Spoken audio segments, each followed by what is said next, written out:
오후에 하나님 말씀은 에베소서 4장 11절로 13절까지입니다.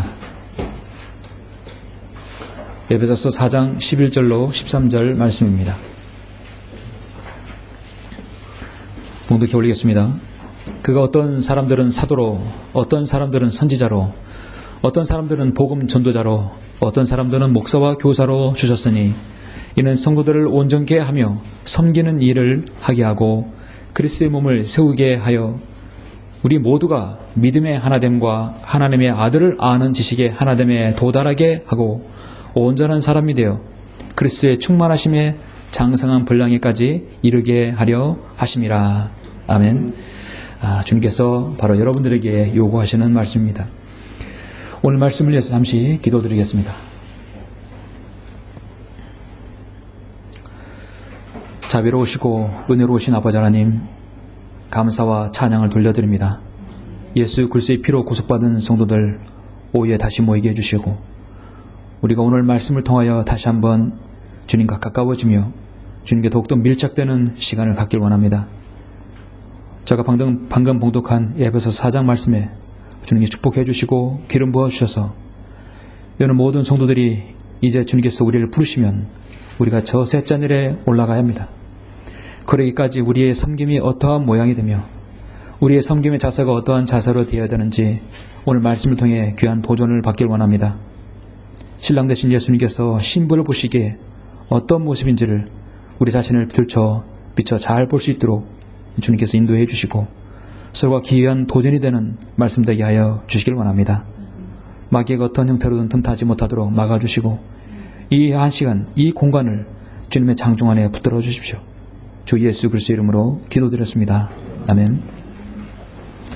오후의 설교는 그리스도의 분량에 이르라 라는 제목으로 설교하고자 합니다. 그리스도의 분량에 이르라. 우리는 세상에서 서로의 관계 속에서 살아갑니다. 직장에서 여러분 상사가 있고 여러분 부하 직원이 있죠. 직장에서의 관계가 있습니다. 사랑하는 연인과의 관계가 있습니다.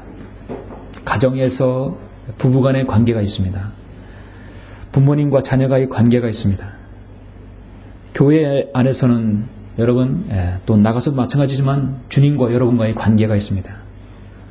교회 안에서 목자와 성도 간의 관계가 있고 또 성도 간에 있어서 서로의 관계가 있습니다. 우리는 이런 많은 관계 속에서 살아갑니다. 여러분 이 관계 속에서 가장 필요한 것, 중요한 것이 뭐라고 생각하십니까? 믿음이 필요하죠? 서로 간에 믿음이 필요합니다. 믿음이 없으면 아무것도 못합니다. 음식점에 가서도 먹을 수 없죠? 음식에다가 무엇을 타는지 어떻게 알아요? 믿으니까 먹는 거예요. 믿으니까 버스를 타고 믿으니까 기차를 타는 것입니다.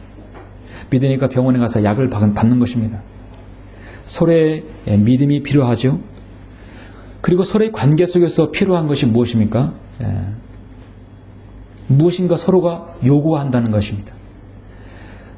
아버지가 아들에게, 아버지가 자녀가 부모에게 서로가의 관계에서 요구하는 것이 있습니다. 한마디로 서로의 기대치가 있다는 사실이죠. 상대에게 있어서 이것 좀 돼야 되지 않을 것인가, 이 정도는 돼야 되지 않는 것인가. 사실 우리가 서로가 표현은 안 해도 서로가 기대하는 수준과 어느 정도 선이 있습니다. 가정에 있어서 또 사랑하는 사람과의 관계에 있어서 최근에 저는 이런 기사를 보았는데 잠시 여러분에게 먼저 소개합니다. 미국 메릴랜드 대학의 심리학 교수인 타이 테시로는 박사가 오래 지속되는 연인 관계를 갖기를 원하는 젊은이들에게 책을 한 권 썼는데요. 그 책 제목이 뭐냐면 좀 특이한 제목입니다. 그 죽을 때까지 행복하게의 과학이라는 제목입니다. 그 죽을 때까지 행복하게의 과학. 좀 딱딱하지만 내용이 참 재밌어요. 그러나 그 내용은 사실 성경에 다 있는 내용이죠. 세상에 있는 모든 것은 다 뒷북칩니다. 헤아려 새 것은 없다고 성경에 이미 다 나온 것들입니다. 그 죽을 때까지 행복하게의 과학의 책에 따르면은 사랑하는 사람과의 관계가 기대하는 것이 어떻게든 중요한 것은 무엇을 기대하든 돈과 외모가 최종 고려 대상이 전혀 될 수 없다. 돈과 외모는 절대 기대하지 말라. 그건 고려 대상이 아니다 하는 것입니다. 중요한 건 그 사람의 성격과 특성을 알아야 된다는 것이죠. 얼마나 정중하고 얼마나 배려 있고 얼마나 융통성이 있고 얼마나 서로를 믿으며 얼마나 온화하고 얼마나 상냥하며 얼마나 아량 있는 사람인가. 그것을 주안점에 둬야 한다는 것입니다. 반면에 안 달라있고 집착하고 무례하고 정서가 불안하며 자신감 없는 성향에서 나오는 신경질적인 그런 성격은 최악의 특성이라는 것이죠. 이런 성격을 가지고 다니면 그 관계가 깨지기 쉽다는 것입니다. 직장에서 여러분 이런 상사 만나면 정말 심각합니다. 무례하고 집착하고 불안하며 늘 자신감 없는 행동, 그런 상사를 만나면 어렵습니다. 최근에도 세상을 떠들썩 했던 비행기가 회항했던 그런 사건이 있었죠. 굳이 얘기 안 해도 여러분 잘 아실 것입니다. 그런 일이 생기는 것입니다. 잘생긴 외모와 신체적 매력은 결혼 생활의 만족과 더 행복한 결혼 생활에 결코 변수가 되지 못합니다. 이런 모든 것들을 말씀드렸듯이 성경에 미리 이런 건 다 기록하고 있죠.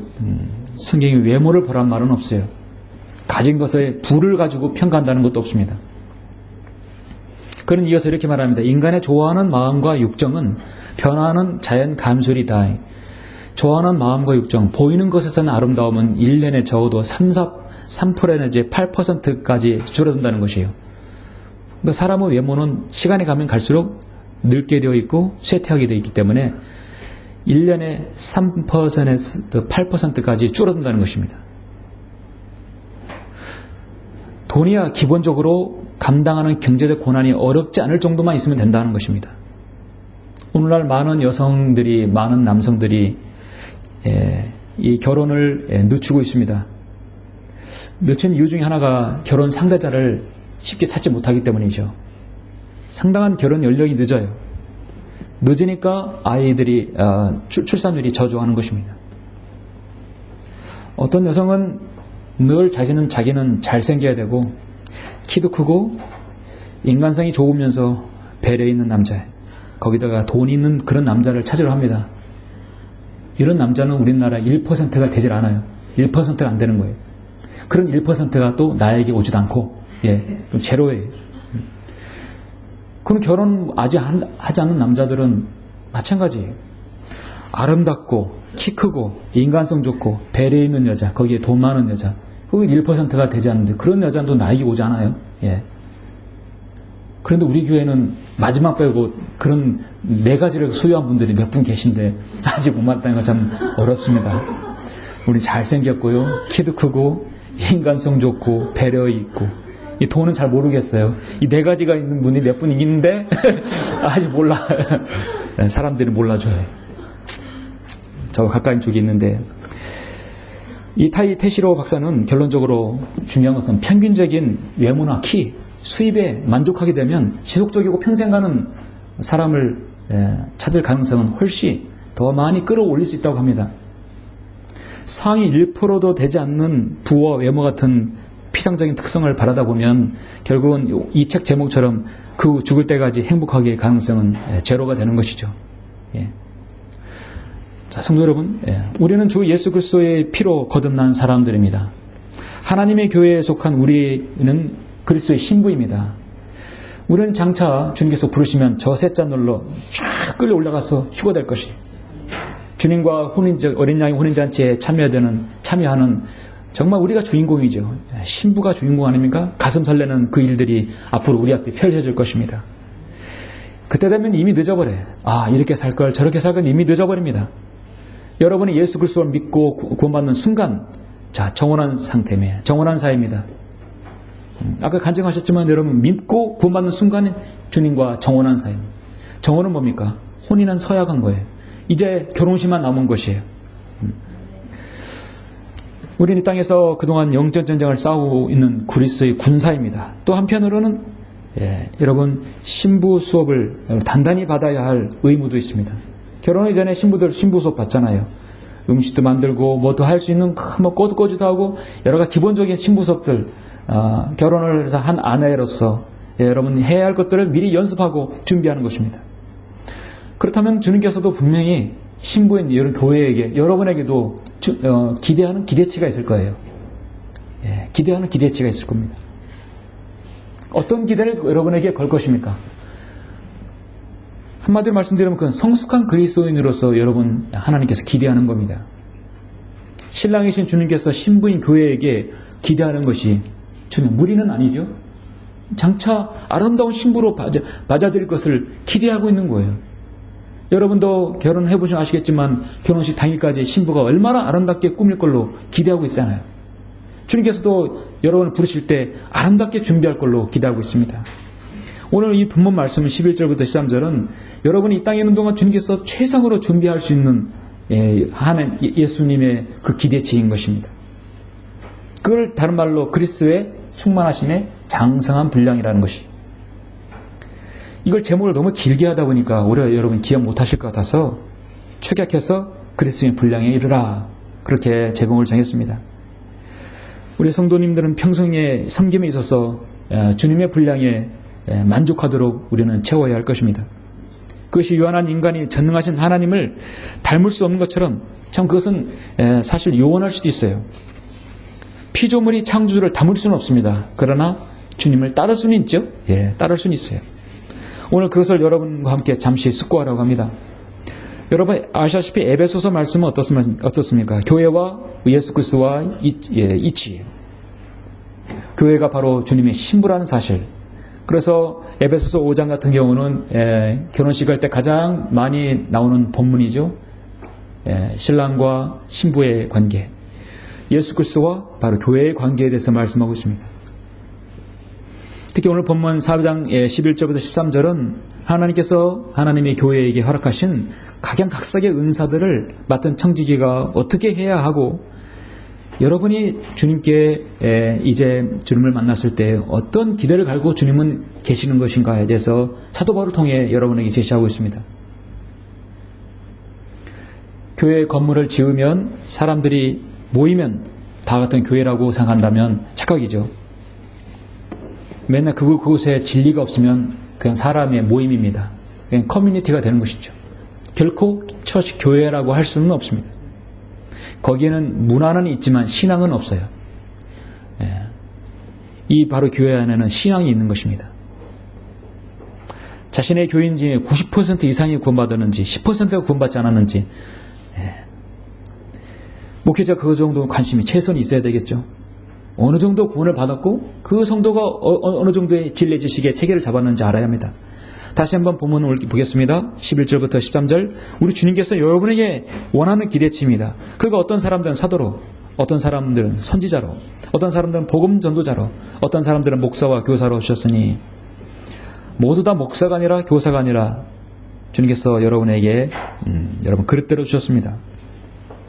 이런 성도들을 온전케 하며 섬기는 일을 하게 하고 그리스도의 몸을 세우게 하여 우리 모두가 믿음의 하나됨과 하나님의 아들을 아는 지식에 하나됨에 도달하게 하고 온전한 사람이 되어 그리스도의 충만하심에 장성한 분량에까지 이르게 하려 하심이라. 아멘. 예, 그리스도의 충만하심에 장성한 분량에 이르라. 예. 이를 위해서 하나님께 교회를 주셨어요. 그런데 그 교회가 교회의 양육 시스템, 교회의 양육 과정, 그 교회의 사역이 성도가 왔는데 그 성도를 양육하지 못한다면, 성장하지 못하고 훈육하지 못한다면 어떻게 그 성도가 그리스도의 충만하심의 장성한 분량에 이를 수 있겠습니까? 또 그런 시스템이 교회에 있다 한다면 그 성도는 그 안에 들어와서 자신이 성장해야 합니다. 기댈 언덕이 있다고 하는 것은 여러분 주님을 섬길 수 있는 공간이 있고 성도가 있고 목회자가 있고 나를 중보하는 성도가 있다면 여러분은 축복받은 것이에요. 그렇죠? 저 외국에 여러분 한인사회에서 그 한글 기능을 바로 알고 공부하고자 또 예배 드리고자 해도 교회가 없어서 눈물을 뿌리며 인터넷을 통해서 설교를 듣는 분들이 얼마나 많은지 아십니까? 여러분 그거에 비하면 여러분은 정말 너무나 축복받은 분들입니다. 에베소 3장 16절에 보면은 하나님께서 그의 영광의 풍요함을 따라 그의 성령을 통하여 너희 속사람 안에서 능력으로 너희를 강건하게 하셨다. 하나님께서 그의 영광의 풍요함을 따라 여러분을 인도해 주셨습니다. 믿음으로 그리스도가 너희의 마음속에 거하게 하시며 너희가 사랑 안에 뿌리를 내리고 털을 닦아 모든 성도들과 함께 그 너비와 길이와 깊이와 높이가 얼마인가를 깨달을 수 있게 해주시며 또 지식을 초월한 그리스도의 사랑을 알아 너희가 하나님의 모든 충만함으로 가득 차기를 구하노라. 바로 지역교회에서입니다. 에베소 3장 18절에 그 너비와 길이와 깊이와 높이는 하나님의 큰 사랑을 먼저 얘기하는 것이 아니라 우주 공간에 하나님의 전지전능하신 손길을 먼저 말하는 것입니다. 영적으로 적용할 때 하나님의 사랑의 넓이와 길이와 깊이 높이를 두 번째로 얘기하는 것이지 먼저는 우주의 깊음을 얘기하는 것입니다. 어쨌든 지역교회에서 여러분 너희 마음속에 그리스도가 너희 마음속에 거하게 하시며 너희가 사랑 안에 뿌리를 내리고 털을 닦기를 원하십니다. 말씀드렸듯이 우리 주님은 무한하신 분이십니다. 그 사랑과 그 지혜와 그 능력, 그 영원함, 그 자비, 그 어떤 것도 어떤 피조물에 비할 수 없습니다. 왜냐하면 우리는 주님과 비교될 수 없어요. 비교 자체를 우리가 할 수가 없습니다. 우리가 주님을 닮고 성경에는 주님을 닮는다는 말은 없어요. 주님을 따르는 것이시죠. 우리가 주님의 그리스도의 충만하심에 장성 분량에까지 이런 것이 우리의 최종 목표입니다. 정말 오늘 말씀대로 그리스도의 분량에 이르는 것이 그거 우리가 추구하는 것이죠. 절대로 우리는 100% 주님과 닮을 수는 없습니다. 그러나 성경 말씀대로 충만하심의 장성의 분량에까지 우리가 그걸 이룰 수 있도록 우리 여러분 평생에 그것을 매진해야 하는 것입니다. 루시퍼인 사탄은 자신의 하나님께서 주신 충만함으로 내가 그 모든 걸 100% 채웠다고 자만했고 교만함으로 하나님의 보좌를 찬탈하라고 에스겔 28장에서 반역을 일으킨 거예요. 사탄이라는 이름은 반역자라는 뜻입니다. 반역이. 우리는 그리스도의 충만하심의 장성의 분량에 이르기까지 우리 전 생애를 통해서 여러분의 남은 생애를 통해서 부단히 힘쓰고 노력해야 할 것입니다. 그러기 위해서는 무엇이 필요한가? 에베소서 4장 13절 이후에 14절부터 24절까지 세 부분으로 나누어서 우리가 갖춰야 할 것이 세 가지가 있습니다. 그렇게 한다면 적어도 여러분은 그리스도의 분량에 이룰 수 있게 되는 것이죠. 첫 번째는 그리스도의 분량에 이르라. 그렇게 하려면 첫 번째는 그리스도의 몸에 지체가 되라. 먼저 지체가 되라. 14절에서 16절까지 말씀입니다. 14절부터 16절 보시면 그리하여 우리가 이제부터는 더 이상 어린 아이가 아니요 사람들의 속임수와 교활한 술책으로 그들이 속이려고 숨어서 기다리는 온갖 교리의 풍조에 밀려 이리저리 다니지 아니하고 오직 사랑 안에서 진리를 말하며 우리가 모든 일에 성장하여 그에게 이르리니 그는 머리시며 곧 그리스도시니라. 그로부터 온 몸이 각 부분의 분량 안에서의 효과적인 역사를 따라 각 마디를 통하여 공급을 받아 알맞게 결합되고 체격이 형성되어 몸을 성장시키며 사랑 안에서 몸 자체를 세워 나가느니라. 아멘. 우리 그리스도인은 교회에 속한 사람들이죠. 교회는요, 여러분 보이는 교회가 보이지 않는 교회가 있습니다. 여러분 지금 우리가 이 교회가 조직체에 있죠. 보이지 않는 교회, 바로 그리스도의 몸입니다. 우리는 그리스도의 몸으로서 교회의 일원이 되었습니다. 그리스도인이 그리스도의 장성한 분량은 여러분 개인이 진리의 지식으로 믿음의 선한 싸움, 영적 전쟁 물론 다 잘해야 합니다. 빠지지 않아야 되는 것은 영적인 부분에서 먼저 하나가 되어야 돼요. 서로의 지체가 되어야 한다는 것입니다. 오전에도 말씀드렸듯이 로마서 12장 5절에 보면 이와 같이 우리 많은 사람이 그리스도 안에서 한 몸이 되어 각 사람이 서로의 지체가 되었느니라. 우리는 서로의 지체가 됨으로써 영적인 부분이 하나가 되어야 합니다. 그렇게 해야 그리스도의 충만하심의 장성의 분량이 이르는 시작이 되는 것입니다. 여러분 잠시 베드로전서 2장을 잠깐 보시겠습니다. 베드로전서 2장. 쉽게 성경은 말씀하고 있죠. 2장 1절로 6절 보시면 그러므로 모든 악의와 모든 속임수와 이선과 시기와 온갖 비방하는 말을 버리고 갓난 아기들로서 순수한 말씀의 젖을 사모하라. 이는 너희가 그것으로 인하여 자라게 하려 함이니라. 그렇게 함으로 너희가 주의 인자하심을 맛보았느니라. 사람들로부터는 정녕 버림받았으나 하나님께는 택하심을 받은 귀중한 산돌이신 그분께 나와서 너희도 산돌들로서 영적인 집으로 지어지고 예수 그리스도로 인하여 하나님께서 기뻐하실 영적인 제물들을 드리는 거룩한 제사장이 되느니라. 아멘. 지금 여러분의 영과 질을 경배드리는 것은요, 여러분 자신이 산돌들로서 영적인 예배를 드리는 여러분 스스로 왕같은 제사장이 되는 것입니다. 여러분의 스스로 제사장이에요. 제사장인데 여러분 자신을 드리는 거예요. 여러분의 몸, 여러분 혼, 여러분 영 드리는 것입니다. 우리 주님은 산돌이에요. 거대한 반석이, 페트라, 결코 움직이지 않는 반석입니다. 우리도 하나님께서 산돌로 만들었어요. 그러므로 성경에도 이런 말씀이 있으니 보라 내가 택한 귀중한 모퉁이 돌을 시온에 두노니 그를 믿는 사람은 수치를 당하지 아니하리라 했느니라. 이 세상에서 가장 완벽한 건축 구조물이 무엇입니까? 피라미드죠. 이집트의 피라미드는 그림으로든 실물로든 보셨을 것입니다. 가장 맨 위에 있는 돌이 헤드스톤이 바로 모퉁이 돌입니다. 기하학적으로나 건축학적으로 역학적으로 보면 그 헤드스톤 그 꼭대기에 있는 모퉁이 돌이 딱 얹어짐으로써 모든 구조의 결합을 완전히 이루어서 힘의 균형을 맞추는 것이죠. 바로 그 위에 모퉁이 돌이 예수 그리스도라는 사실이에요. 나머지가 하나하나 돌들이 맞춰져서 거대한 피라미드가 맞춰지는 것입니다.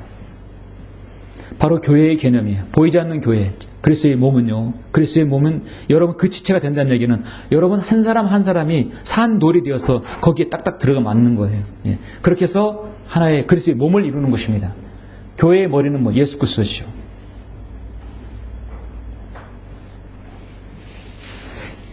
영적인 구도를 여러분 먼저 아셔야 할 것입니다. 우리 각 사람이 서로의 지체라고 한다면 우리가 어떻게 섬겨야 되고 오전 말씀처럼 어떻게 우리 용서하고 사랑해야 되는지를 말씀하고 있습니다. 하나님의 교회에 정말 융성하고 발전이 있는 것은 여러분 지역교회 소속감을 가지고 있는 것이 중요합니다. 소속감을 가지고 있다는 것은 뿐만 아니라 여러분의 영적인 그리스도인이 서로 지체가 된다는 것이죠. 보이지 않는 그리스도의 몸 안에서는 하나의 산돌이 되지만 지역교회 안에서는 한 사람 한 사람이 여러분 하나님께서 섭리 가운데 이곳으로 인도해 주셨어요. 서로의 지체가 되어야 하는 것입니다. 그리스도의 분량에 이르라. 그렇게 하려면 두 번째는 중요한 부분인데 영적인 분별력을 기르라. 계속해서 에베소서 4장 17절부터 20절 보시면 영적인 분별력을 기려야 되는데요. 17절부터 20절 보시면 그러므로 내가 이것을 말하고 주 안에서 증거하노니 너희는 더 이상 다른 이방인들처럼 허망한 마음으로 행하지 말라. 그들 마음의 완고함 때문에 그들 안에 있는 무지를 통하여 하나님의 생명에서 멀리 떨어졌고 그들의 명철은 어두워졌으며 감각을 상실하여 자신을 방탕에 내어주어 욕심으로 모든 불결한 것을 행하느니라. 그러나 너희는 그리스도를 그렇게 배우지 아니하느니라. 여러분, 죄인이 구원받지 못하고 지옥에 가는 세 가지 이유가 있어요. 무엇인지 아십니까? 여기 나오죠? 완고함. 죄로부터 돌이키지 않으라는 완고함. 그 다음에 무지. 예수님을 알지 못해서 죽은 사람들. 무지. 또 하나는 교만입니다. 나는 이렇게 해도 잘 살아갈 수 있어. 주목을 믿을 거야. 내 권력을 믿을 거야. 내 돈을 믿을 거야. 내 가진 자랑을 가지고 있는 것이죠. 결코 주님을 두려워하지 않아요. 자신이 가진 것을 자랑하는 교만함 절대로 구원받을 수 없습니다. 하나님을 알지 못하는 자들과 하나님을 모르는 것도 그는 변명의 대상이 되지 않습니다. 뿐만 아니라 죄로부터 돌이키지 않으라는 완고한 마음, 이 세 가지 때문에 인간이 지옥에 가는 것입니다. 하나님께서 여러분을 구원해 주시고요. 여러분 사랑 안에 서로의 지체가 되었다면 중요한 것은 여러분의 영적 분별력을 가져야 되는데 그것은 분별력은 한마디로 뭐냐? 명철이라는 것입니다. 성경은 그들 마음의 완고함 때문에 그들 안에 있는 무지를 통하여 하나님의 생명에서 멀리 떨어졌다 하겠습니다. 그들의 명철은 어두워졌다 하겠습니다. 감각을 상실했다 하겠어요. 명철은요, 선과 악을 구별하는 능력이에요. 지식은 어떤 것을 아는 거고요. 지혜는 여러분이 알고 있는 지식을 어떻게 사용할 줄 아는 것이 지혜입니다. 근데 명철은 뭐냐면 여러분이 알고 있는 지식과 그 지혜를 가지고 이것이 하나님과 어떤 관계가 있는 걸 판별하는 능력이에요. 그러니까 그러니까 명철은 한참입니다. 지식과 지혜가 있으면 명철이 있어야 되는 거죠. 명철이 있으면 여러분 선과 악을 구별하는 능력이 생긴 것이, 그것이 너를 보호한다고 잠언 2장에서 말씀하고 있습니다. 그래서 우리 명철이 부족하다는 것은요, 지혜도 없고 지식도 없고 지혜도 부족하면서 명철이 없다는 것은 결국은 선과 악을 구별하는 능력이 부족하다는 것이에요. 판별 능력이 없는 것입니다. 19절에 보니까 이런 사람은 감각을 상실했어요. 자신을 방탕에 내어주어 욕심으로 모든 불결한 것을 행하느니라. 그러나 너희는 그리스도를 그렇게 배우지 아니하노니라 말씀하고 있습니다. 무엇보다 여러분이 그리스도의 장성한 분량에 이르기 위해서는 여러분 구원받은 이후에 하나님의 말씀으로 잘 무장해야 합니다. 무장하지 않으면 언젠간 여러분이 거기에서 답변할 일이 당하게 되는 것입니다. 베드로후서 1장에서는 믿음의 덕의 지식이라고 말씀하고 있습니다. 디모데후서에서 2장 15절에서 너무도 잘 아시는 말씀, 내가 진리의 말씀을 올바로 나누어 자신이 하나님 앞에 부끄럽지 않은 일꾼으로 인정받도록 공부하라고 말씀하고 있죠. 잠시 여러분 구약성경 잠언 22장을 보시겠습니다.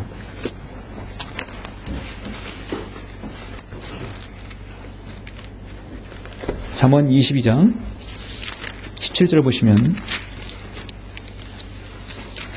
여러분의 진리의 지식으로 분별력을 잘 기른다면 반드시 그것이 필요할 때가 있을 것입니다. 자, 지금은 몰라도요, 반드시 필요할 때 있어요. 언젠가 그 지식을 여러분 써야 할 때가 있습니다. 22장 17절 보시면 너는 귀를 기울여 현명한 자의 말들을 듣고 내 지식을 내 마음에 두라. 여러분 지식을 마음에 두라. 여러분 바로 여러분 혼의 판단력을 기르는 거예요. 그것들을 내 속에 간직하면 즐거움이 있나니 그것들이 모두 내 입술에 바르게 자리 잡으리라. 너의 신뢰가 주께 있게 하려고 오늘 내가 너에게 이것을 알게 하였으니 바로 너에게라. 여러분이 진리의 지식을 말씀을요 공부하고 체계를 잡는 것은 하나님께 대한 전적인 신뢰를 두기 위함이에요. 알아야 신뢰를 하죠. 그렇죠? 내가 조언과 지식의 훌륭한 것들을 내게 기록하였으니 이는 너로 하여금 진리의 말씀들이 확실함을 알게 하며 너에게 사람을 보낸 그들에게 진리의 말씀들을 대답하게 하려 함이 아니냐. 역설적으로 여러분에게 질문합니다. 누군가 여러분에게 사람을 보내면, 누군가를 여러분이 만나게 되면 내가 진리의 말씀으로 그들에게 전해야 되는 것이 아니냐. 그렇기 때문에 말씀으로 무장하라는 것입니다. 너로 하여금 진리의 말씀들의 확실함을 알게 하며, 너로 하여금이 누굽니까? 솔로몬만 해당하는 것이 아니라 바로 여러분 자신입니다. 너로 하여금 진리의 말씀들이 확실함을 알게 하며 너에게 사람을 보낸 그들에게 진리의 말씀을 대답하게 하려 하면, 여러분이 진리의 지식으로 무장하지 않고 말씀의 체계를 잡지 않으면 어떤 이단들, 어떤 잘못된 교사들이 여러분에게 말을 했을 때 어떻게 분별합니까? 구원 받은 것으로 만족하지 않고 거기에서 더 진리의 지식으로 체계를 잡아야 속지 않고 더 주님을 신뢰할 수 있습니다. 이 말로도 알아야 면장을 하죠. 알아야 주님을 신뢰할 거 아닙니까?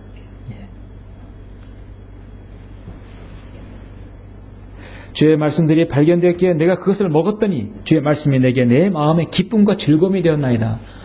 예레미야 15장 16절 말씀이 하나님 말씀 때문에 기쁨과 즐거움이 있는 거예요. 그렇죠?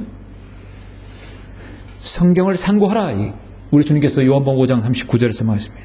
너희가 성경에 영생이 있다고 생각하면 그 성경은 나에 관하여 증거하고 있느니라. 그래서 여러분 하나님의 말씀을 제대로 가지고 있다고 한다면 정말 즐겁습니다. 정말 부족한 것이 없어 보여요. 세상에는 모든 것 다 소유한 것처럼 여러분 느껴질 것입니다. 여러분 그러시죠? 히브리서 5장 14절에서 단단한 음식은 장성한 사람들의 것이니 그들은 그 말씀을 사용함으로 감각들을 단련하여 선악을 분별하는 사람들이라. 여러분 하나님 말씀을 잘 분별하는 사람들이 바로 선악을 분별하는 사람들이에요. 감각들을 단련해서 여러분 영적인 안탄을 잘 단련해서 선악을 분별하는 것입니다. 이게 바로 명철입니다.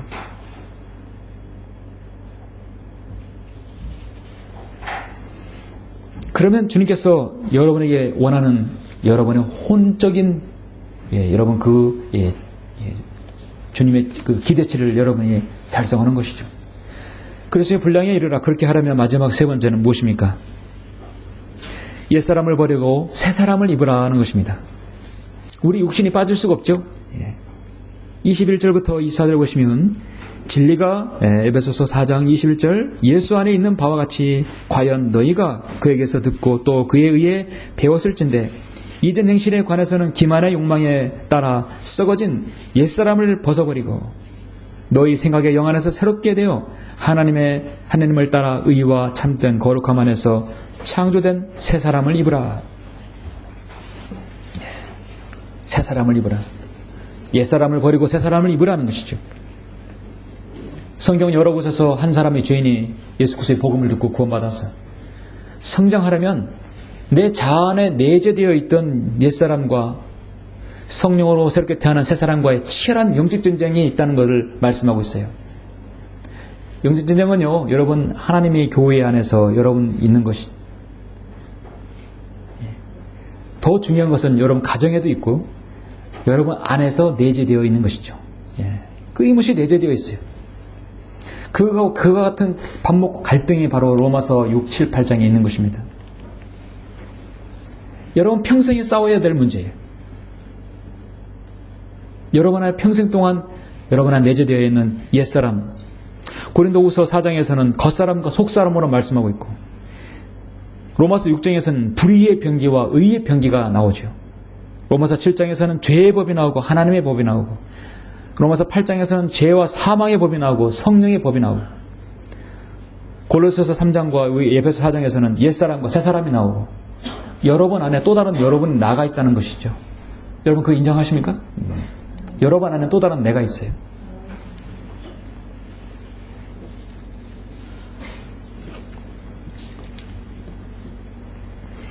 성경에 보면 그리스도인은 여러분 안에서 내재되어 있는 죄와 그 다음에 그것을 실행하라는 의지, 그러나 여러분 새롭게 탄생한 여러분 새 사람과의 싸움이 계속해서 일어납니다. 누가 이기느냐? 덩치 크고 힘센 것이 이기겠죠. 어떤 꼬마가 할아버지한테 하얀 개가 있고 하얀 강아지 있고 검은 강아지 있는데 할아버지한테 물어봐요. 할아버지, 이 두 강아지가 싸우면 누가 이기겠어요? 할아버지가 정답을 말해서 네가 밥 많이 먹인 강아지 이기지. 당연히죠. 하얀 강아지 밥 많이 먹이면 하얀 이기는 거예요. 더 크니까요. 육신의 성향대로 육신이 좋아하는 거 다 먹고 다 할 거 다 하고 영적으로는 피폐해지면 육신이 내 영을 이겨버리는 거예요. 그러면 육신적인 성향으로 살아가는 거예요. 그럼 육신이 좋아하는 것보다도 영적이 좋아하는 것을 먼저 많이 여러분 섭취하게 되고 공부하게 되면 영적인 성장을 이루게 되면 그것이 여러분 육신을 이겨버리는 것이, 그러면 승리하는 그리스도인이 되는 것입니다. 여러분 침례 아까 받으셨죠? 침례자는 그 사람 이름을 물어보고 당신은 예수 그리스도의 피로 보혈로 죄사함받고 구원받은 것을 확신하십니까? 아멘 하면 나는 그러면 자매님 형제님의 고백에 따라 아버지와 아들과 성령 이름으로 침례를 줍니다. 자매는 형제는 예수 그리스도께 죽었고 그분께 묻히고 장사되었으며 부활하셨습니다. 이것은 뭐냐면 가장 중요한 건 첫 번째, 나는 공개적으로 구원받았다. 나는 그리스도인이 됐다고 여러분 공개적으로 하는 거예요. 간증입니다. 침례에 순종하는 것은 바로 그것이 거예요. 또 하나 뭐냐면 나는 지금 죽어도 부활할 것이다. 여러분 그걸 내가 간증하는 것입니다.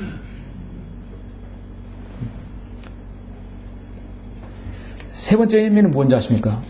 세 번째 의미는 나는 이제 예수 그리스도 안에서 나 자신은 죽었다. 옛 육신은 썩어져서 없어질 것이고 나는 그 옛 육신을 다 억제하고 내 안에 속사람, 성령님의 속사람으로 태어났기 때문에 그 속사람을 따라 살 것이다.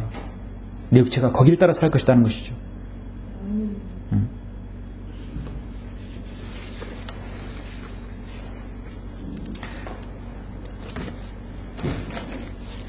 그 말씀이 고린도전서 15장 29절에서 말씀하고 있죠. 만일 죽은 자들이 도무지 살아나지 못한다면 죽은 자들을 죽은 자들을 인하여 침례를 받는 사람들은 무슨 일을 하겠느냐? 어찌하여 그들이 죽은 자들을 인하여 침례를 받겠느냐? 만일 죽은 자들이 도무지 살아나지 못한다면, 죽은 자들을 인하여 침례를 받는 사람들은 무슨 일을 하겠느냐?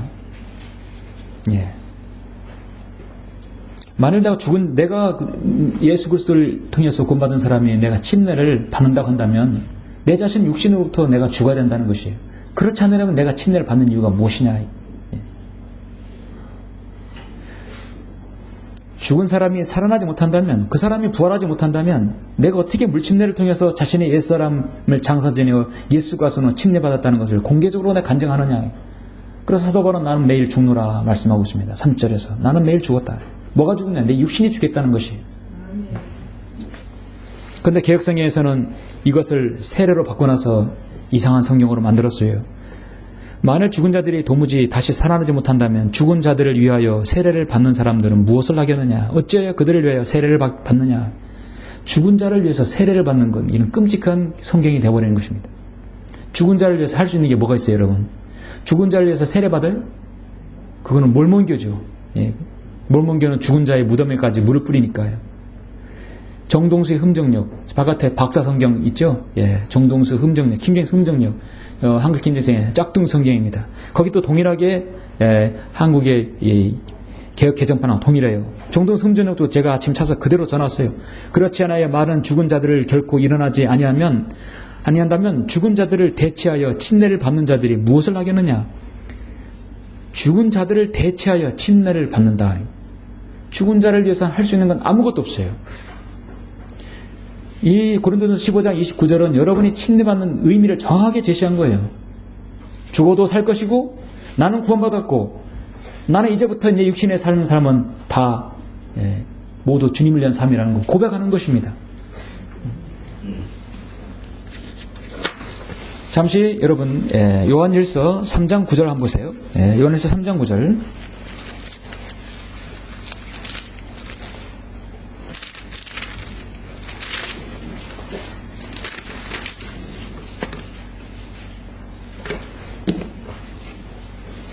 하나님께로부터 태어난 사람은 누구나 죄를 짓지 아니하나니 이는 하나님의 씨가 그 사람 안에 거하며 또 죄를 지을 수 없는 것은 그가 하나님께로부터 태어났기 때문이라 했어요. 박옥수 구원파가 그리고 요병원 구원파도 동일하지만 그들이 접근하는 방식이 그렇습니다. 당신 구원받았습니까? 구원 받았습니까? 물어봐요. 구원 받았다고 그러면 그럼 당신은 여전히 그럼 당신은 죄 안 짓습니까? 우리가 구원받은 이후에 죄를 안 짓습니까? 죄 여전히 짓죠. 왜냐하면 육신을 몸을 입고 있기 때문에 옛사람을 아직도 가지고 있기 때문에 아직도 옛 남편이 아직 가지고 있는 것이에요. 이 육신의 장막은 아직 구원받지 않았어요. 그런데 당신은 어떻게 해서 또 죄를 짓습니까? 구원받았는데 성경은 지금 요한일서 3장 9절에서 하나님께로부터 태어난 사람은 누구나 죄를 짓지 아니한다고 분명히 나왔는데 당신 죄 짓지 않습니까? 당신 구원 잘못된 거라. 진짜 구원받은 사람은 죄 안 짓는다고 그렇게 속이는 거예요. 듣고 보니까 그런 것 같아요. 그러죠? 하나님께부터 태어난 사람은 누구나 죄를 짓지 아니한다고 나오고 있기 때문에 속아버리는 거예요. 이거를 많은 사람들이 해결하지 못합니다. 여러분, 하나님께 태어난 사람, 구원받은 사람은요, 죄 지을 수도 있고 죄 짓지 않을 수 있어요. 죄 짓지 않을 수도 있는데 그 단 조건은 뭐냐면 로마서 8장 1절에서 이렇게 제시하고 있어요. 8장 1절을 제가 말하겠습니다. 그러므로 이제 그리스도 예수 안에 있는 자들에게는 결코 정죄함이 없나니 개혁성경은 이 뒤에 없어요. 앞에만 있고요. 해답을 빼놨어요. 그들은 육신을 따라 행하지 아니하고 성령을 따라 행하느니라. 아멘. 그러니까요. 예수 그리스도의 피로 구원받은 그리스도인은 죄짓지 않을 수 있어요. 단 육신을 따라 행하지 아니하고 성령을 따라 행하면 그렇죠? 그 답은 로마서 8장 1절에 나오는 것입니다. 우리는 육신을 입고 있기 때문에 언제든 육신의 성향으로 가게 되면 늘 죄를 질 수 있어요. 그러나 성령을 따라 행하면 죄 짓지 않아요. 이 세상에 어떤 교사나 목사를 할지라도 구원받은 그리스도인은 성도는 죄 짓지 않는다고 하면 그 사람은 마귀미 속는 것이에요. 거짓 교사인 것이에요. 그러므로 골로새 3장 5절에 보면 그러므로 땅에 있는 너희 지체를 죽이라. 곧 음행과 부정과 사익과 악한 세력과 탐심이니 탐심은 우상 숭배라 말씀하고 있습니다. 그래서 여러분 안에는 여러분 나가 있어요. 그 끊임없는 반목과 갈등을 이겨내는 방법이 로마서 6, 7, 8장에 있는 것입니다.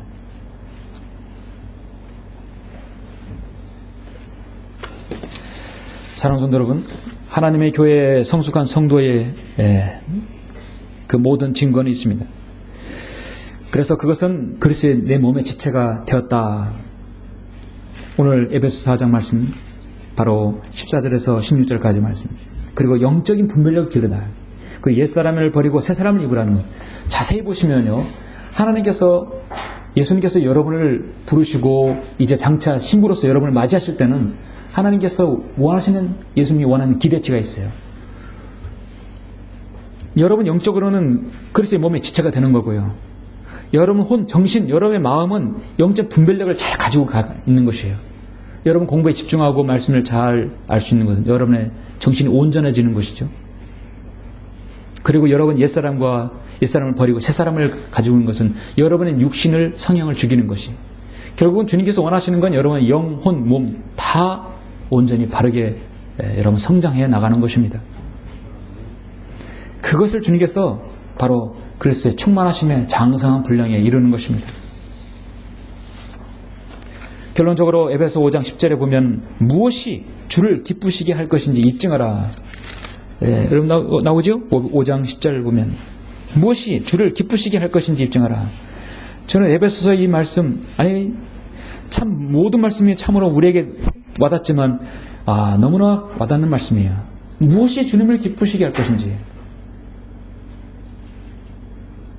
여러분 주님보다 다른 사람을 사랑하는 사람, 아끼는 사람, 그 누구를 그를 기쁘게 할 거라고, 여러분 때론 이렇게 하면 아내가 좋아하겠지, 친구가 좋아하겠지, 준비를 합니다. 그 설레는 마음 있죠. 그것이 주님보다 더 하면 그건 우상이 되는 것입니다. 우리는 종으로서 내 주님을 위해서 무엇이 주님을 기쁘게 할 것인지 입증을 해야 합니다. 여러분 사랑하는 사람에게, 친구에게, 누구에게 입증하면 나 사랑하나 보다 입증이 되는 것이요. 여러분 주님도 마찬가지. 여러분 섬기는 주님께도 여러분의 어떤 성장을 통해서, 무엇을 통해서 주님을 기쁘시게 할 것이 우리 생애에 입증이 돼야 합니다.